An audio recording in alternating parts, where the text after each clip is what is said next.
Bueno, yo lo primero es agradecer a Cibernet la iniciativa de haber organizado esto.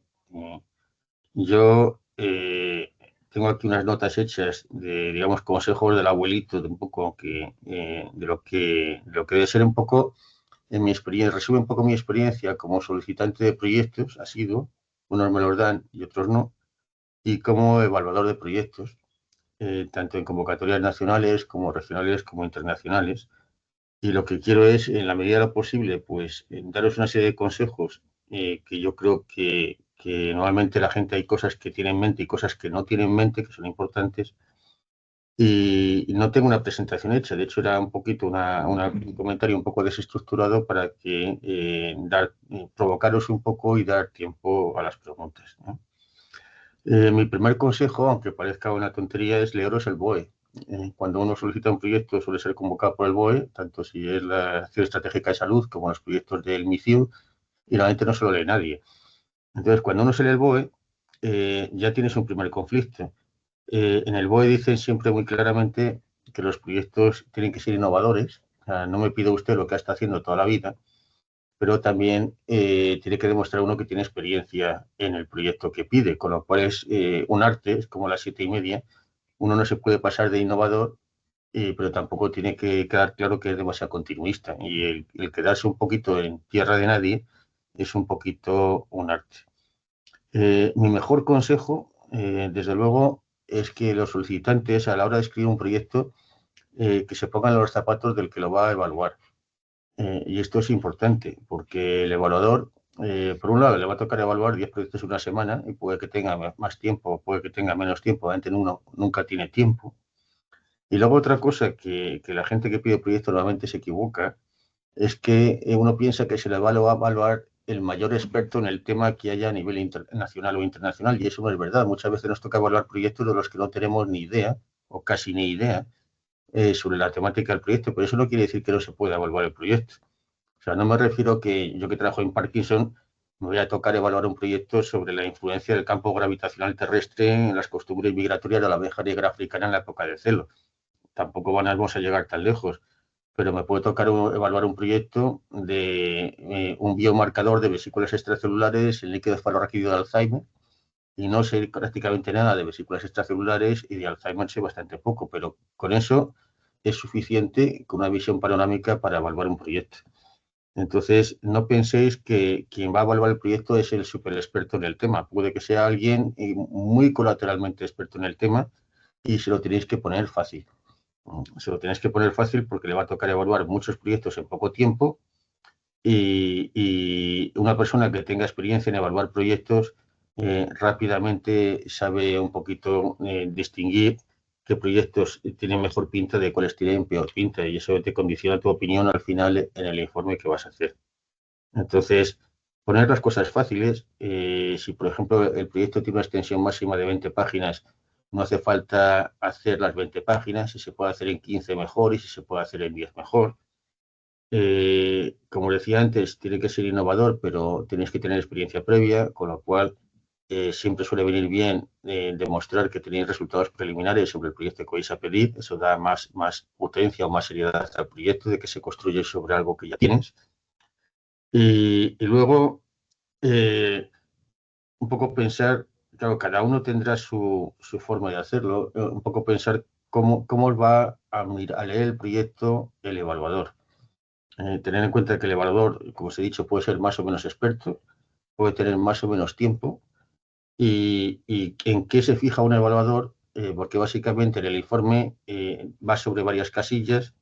Una es la calidad del equipo investigador y del IP, otro es la calidad del proyecto de investigación, y luego ya el resto pues son otras cosas de impactos, de géneros, de diseminación, impacto social, económico y demás. Entonces, yo por lo menos el sistema que yo uso, que bueno, puede ser así como lo hacen otros o no, a la hora de evaluar un proyecto, yo lo primero que mido es el currículum del investigador principal solicitante o del COIP si lo hay. ¿Y por qué? Porque la productividad científica en los últimos 3 o 5 años me orienta mucho acerca de la calidad del proyecto que se va a pedir a continuación sobre ese currículum. O sea, una persona que haya publicado mucho en los 3 últimos años, o en los 5 últimos años, que tenga una productividad destacable, normalmente hará un buen proyecto. Y si el currículum es potente, en cuanto a productividad reciente, pues uno mira la memoria con mejores ojos. Si estamos ante un IP que en los últimos 3 a 5 años pues solamente ha publicado un artículo del que va encima por medio y a lo mejor es incluso un artículo de revisión, pues luego uno va a mirar la memoria de una forma más crítica. Os pongo otro ejemplo práctico. Hace la semana pasada me tocó evaluar un proyecto de un organismo suizo, dos solicitantes, pero dos solicitantes que en 3 años habían publicado 25 artículos. Entonces ya me gustaría a mí mismo tener esa productividad. Entonces, la memoria en la que puedo estar más o menos familiarizado, a la hora de hacer el informe, lo único que les digo a este organismo suizo es que dos personas que son capaces de publicar 25 artículos en revistas de primera línea en 2 años, pues lo mejor que pueden hacer es darles el proyecto para ver si los siguientes 3 años mantienen esa productividad tan alta. Y eso influye mucho. Luego, otras cosas que tengo por aquí apuntadas, por ejemplo, en la memoria. Un solicitante normalmente piensa que el evaluador se va a leer hasta el último renglón de cada apartado de la memoria y no es verdad. O sea, realmente ningún evaluador, por ejemplo, en la parte metodológica, pues va a discutir si un determinado animal se trata con 10 de nanomolar o con 11,5 de nanomolar de un determinado producto. Normalmente un evaluador no entra en tanto detalle metodológico. ¿Qué es lo que se debe a un evaluador siempre de cada proyecto? Y eso lo tenéis que hacer especialmente con cuidado. Pues se lee uno el abstract para orientarse.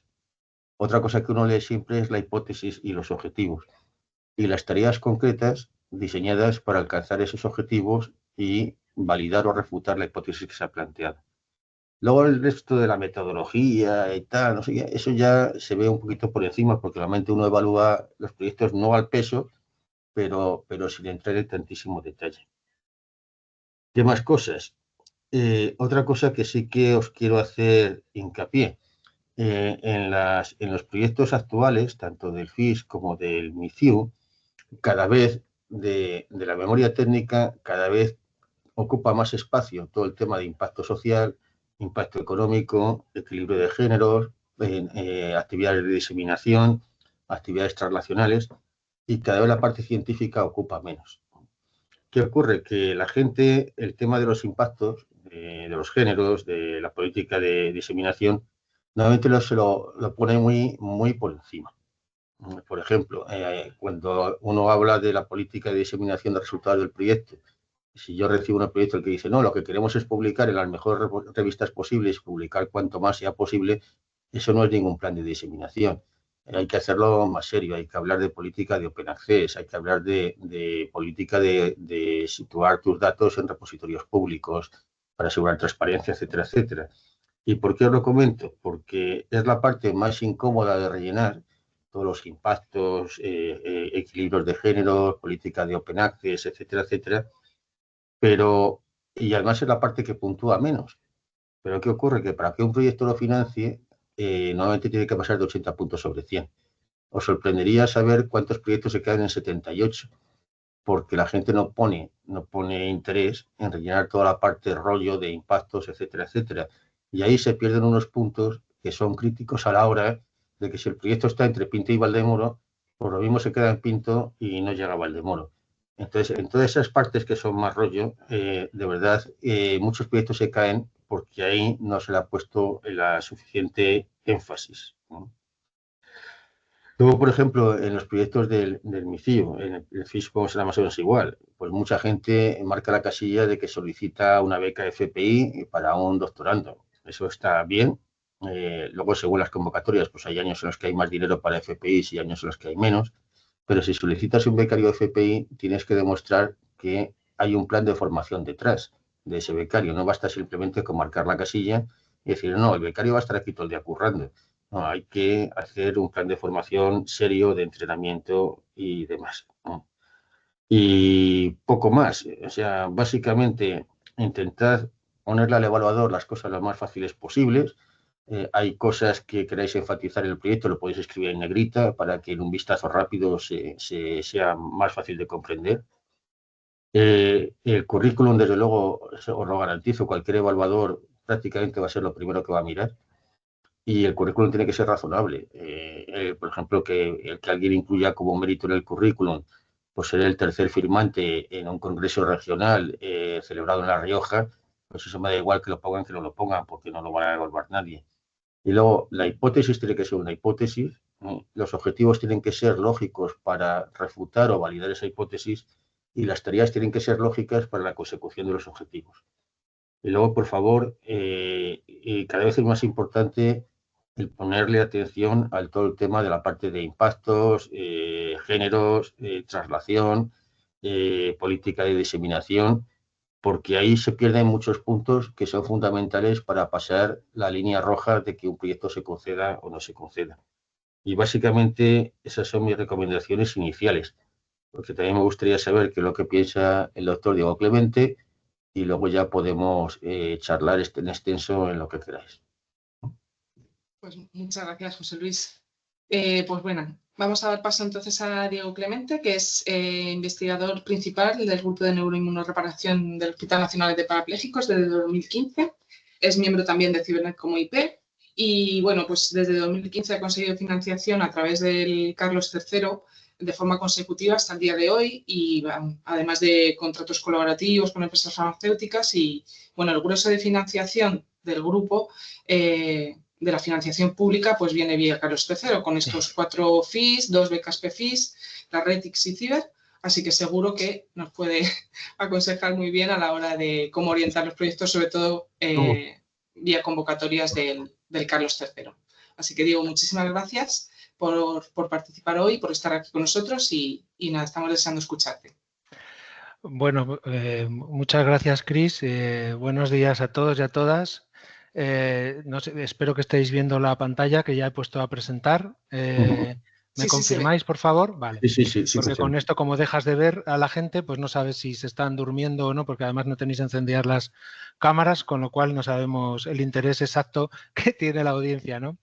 Pero lo que sí me gustaría es dar las gracias por invitarme a esto, que me parece que es algo fantástico que se haga, que ya me hubiera gustado que hubiera habido en mis tiempos este tipo de workshops. Y también José Luis, Lanzi, siempre estamos en las actividades de mentorización los dos juntos, o sea que algo pasa para que estemos siempre juntos en estas cosas. Entonces, yo lo que he preparado es una pequeña charla para cómo preparar un proyecto de la acción estratégica en salud. Creo que firmo absolutamente el 100% de todo lo que ha dicho Lanzi de todos los comentarios que os ha estado haciendo, ¿no? Y vais a ver que desde otra perspectiva, pero al final es un poco lo mismo. Lo primero que tenemos que saber es quién financia nuestra investigación en España, porque dependiendo de qué tipo de proyecto tenga, debo de ir a una agencia de financiación o a otra agencia. Las dos principales de los proyectos nacionales es la Agencia Estatal de Investigación, que todos llamamos malamente el Plan Nacional, y el Instituto de Salud Carlos III, donde van los proyectos de I+D+I en salud. Entiendo que se están moviendo las diapositivas, ¿verdad? Que se ve el avance de las diapositivas. Si no, me decís. Sí, sin problema. Lo primero que tengo que saber es, ¿de verdad es el Carlos III mi agencia de evaluación para un proyecto de investigación? Esto es fundamental a la hora de presentar un proyecto. Entonces, todo depende de cuál es la pregunta que yo estoy haciendo. Si es qué pregunta biológica relacionada con una enfermedad quiero responder con un proyecto científico, como por ejemplo, ¿cuál es la razón por la que se agrega el beta-amiloide en el cerebro de los pacientes de Alzheimer? ¿Porque quiero obtener una nueva diana terapéutica? ¿O bien quiero resolver una necesidad sanitaria vía un proyecto científico? Como por ejemplo, los pacientes de Alzheimer temprano durante la fase prodrómica tienen el beta-amiloide upregulado en la sangre. En el caso afirmativo, ¿esto me sirve de biomarcador para poder detectar lo antes posible el Alzheimer? Si vuestra pregunta es la primera, no vayáis por el Carlos III. Si vuestra pregunta es la segunda, sí vayáis por el Carlos III. Otro ejemplo. En mi campo, ¿el daño axonal producido en la esclerosis múltiple es posterior a la desmielinización o es anterior? ¿Cuál es el mecanismo en el que se produce la neurodegeneración en la esclerosis múltiple? O bien, el neurofilamento que se secreta cuando hay daño axonal o cuando hay desmielinización, ¿cuándo se secreta? ¿Y el nivel de este neurofilamento me sirve para predecir fenómenos de remielinización, por ejemplo?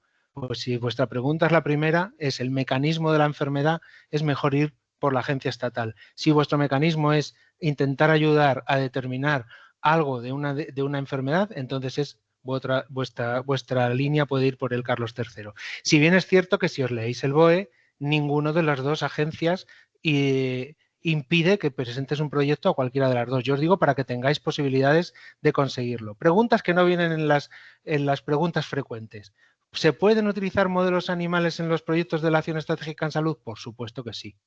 ¿Puedo presentar un proyecto sin un estudio en pacientes? Por supuesto que sí, pero tiene que estar muy justificado el por qué. Por ejemplo, una enfermedad rara que tengas 3 personas en toda España que la tengan y que estás estudiando un modelo animal. Pero tiene que estar muy bien justificado. ¿Mi estudio sí debe servir para mejorar la salud de la población? Sí. No es un estudio mecanístico, es un estudio para obtener resultados que puedan resolver algo a la población que está enferma. No soy médico, ¿puedo presentar un proyecto? Pues claro que sí, yo soy un ejemplo, yo soy biólogo y llevo 12 años recibiendo financiación del Carlos III. ¿Necesito tener alguna titulación? Sí, la de doctor o doctora. Esto parece un amperogrullo, pero es que antes, en el Carlos III, no hacía falta tener el grado de doctor para que los médicos, que hay muchos que no tienen tesis doctoral, pudieran investigar. Pues venga, vamos a hablar de ciencia. De eso nada. Vamos a hablar de la estrategia, que es un poco lo que os ha estado diciendo Lanzi, ¿no? ¿Y por qué digo esto? Porque es la parte que más puntúa el Instituto de Salud Carlos III. La parte estratégica de una propuesta del Carlos III es el 40% de la nota. Y ahí tenemos pues cuál es la relevancia por un problema en salud.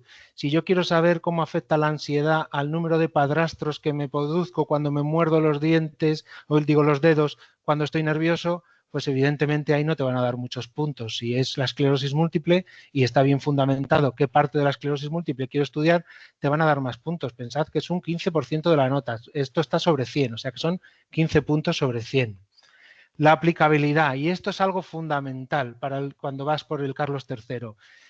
Lo que yo voy a obtener tiene una aplicabilidad directa o voy a tener que hacer una prueba es una prueba de concepto, voy a tener que, va a llegar al ambulatorio la semana que viene en cuanto termine el proyecto, voy a tener retos regulatorios, retos organizativos, todo esto tienes que demostrarlo y contarlo, si los va a ver, si no los va a ver y cómo los vas a solventar, y eso es un 12% de la nota, ¿eh?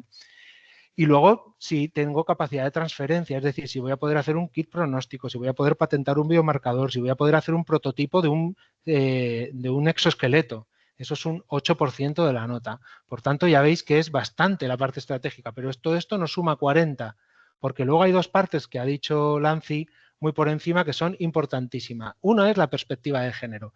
Para mí, un proyecto que no lleve perspectiva de género no es que se le dieran 3 puntos o ningún punto, es que si no lleva perspectiva de género no deberían de concederse el proyecto. Esto es opinión personal, ¿eh?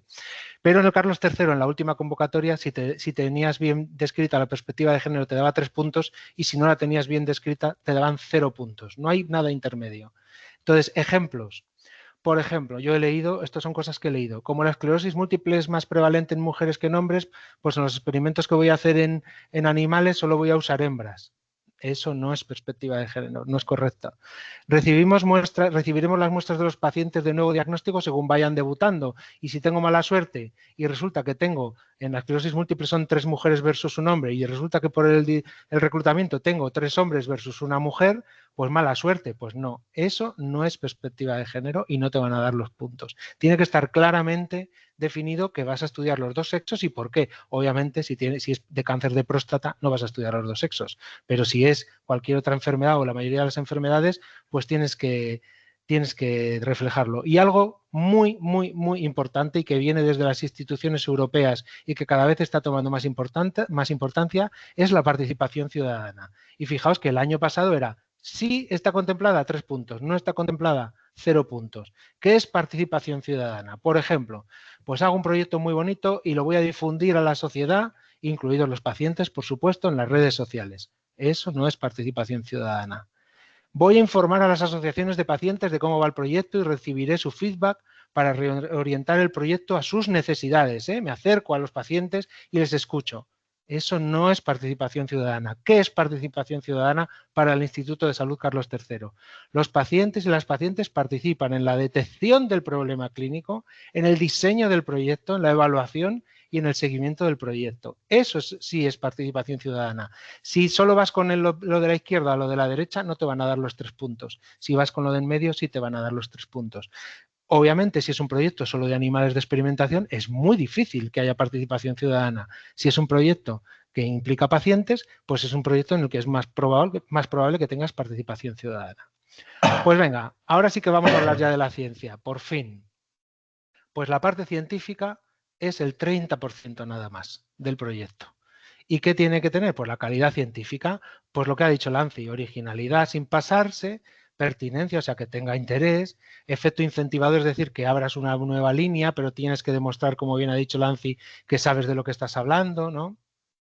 Y esto todos diríamos, como somos investigadores e investigadoras, ¡buah, esto tendrá un 20%! Pues en el caso de los terceros un 7%.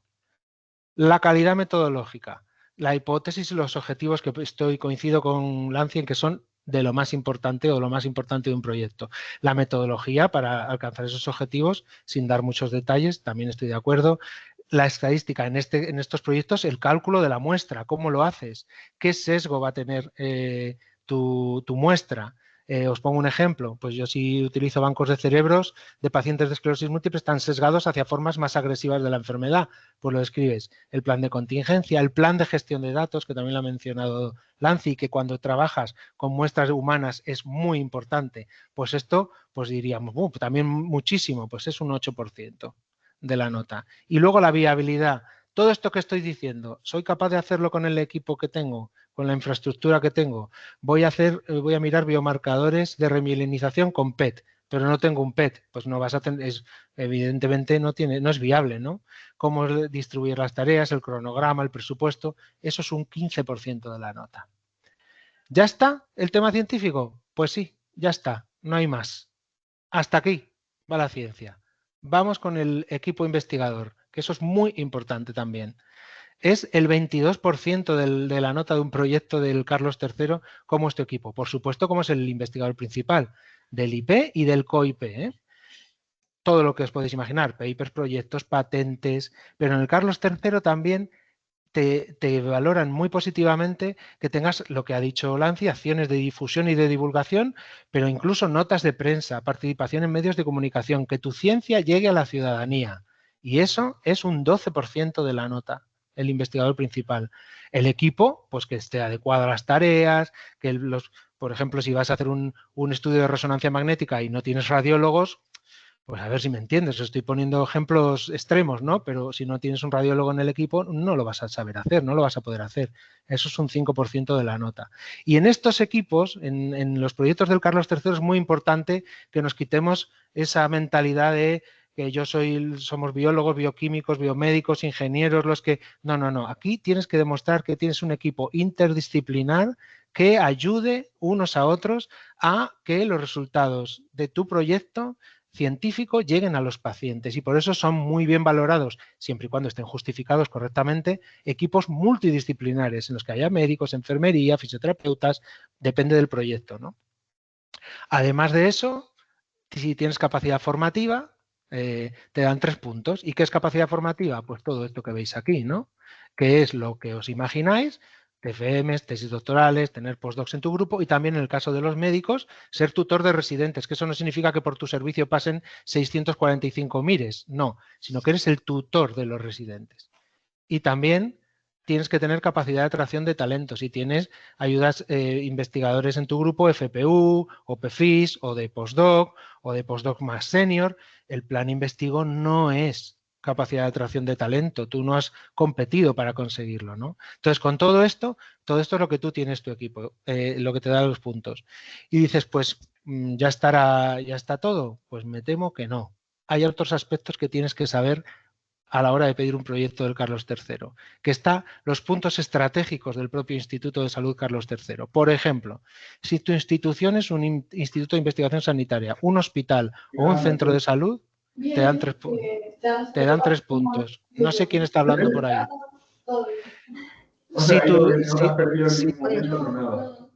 Perdón, hay un micro abierto. Ahí. Si la vinculación de tu IP y o del COIP es una persona que tiene el certificado I3 o R3 o ha terminado uno de estos ciclos formativos avanzados, Juan Rodés o Miguel Servet o Ramón y Cajal, o simplemente eres un médico que tienes actividad clínica, te van a dar asistencial, te van a dar 3 puntos. Y si eres menor de 45 años, el IP o el COIP te van a dar 2 puntos. Entonces ya está todo, ¿no? Pues no. Además, cuando ya has terminado de rellenar todo el proyecto, tienes que buscar tus 10 mejores papers y hacer una descriptiva en base a los criterios que se llaman DORA, que yo aconsejo a las organizadoras de estos eventos que expliquen lo que son en otro workshop, en los que tienes que decir cómo de importante es tu investigación, el factor de impacto, por supuesto, dónde firmo, quién te cita, no es lo mismo si te cita mis compañeros del hospital a mis papers que si me citan desde Harvard, no es lo mismo si te cita un equipo multidisciplinar, si te citan ingenieros y te citan biólogos y te citan médicos, neurólogos, y qué relación tiene lo que tú estás publicando con la propuesta en concreta, ¿no? Así que conclusiones. Es una propuesta científica totalmente orientada a la resolución de un problema de salud. No es un proyecto científico solo, es un proyecto estratégico también. Tiene que llegarle en corto, medio o largo plazo a la ciudadanía.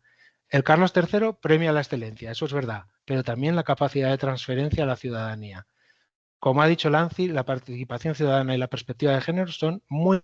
porque son 6 puntos que te puedes quedar sin el proyecto por no haber tenido contemplado esto correctamente. El equipo tiene que estar muy bien diseñado, por supuesto, y a veces un COIP es muy positivo, porque si tienes un COIP que es médico y que participa en la propuesta correctamente, pues te dan puntos estratégicos.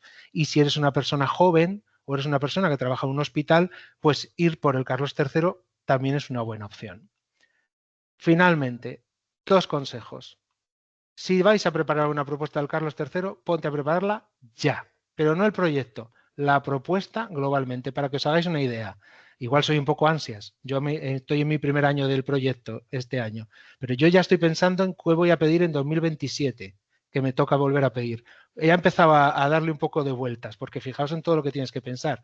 Y en segundo lugar, pedid ayuda a tu supervisor o a tu mentor, y si ese supervisor o supervisora o mentor o mentora no tiene a bien ayudarte porque no sabe lo que va bien para su grupo, pues a quien puedas, incluido a mí, para lo que necesitéis.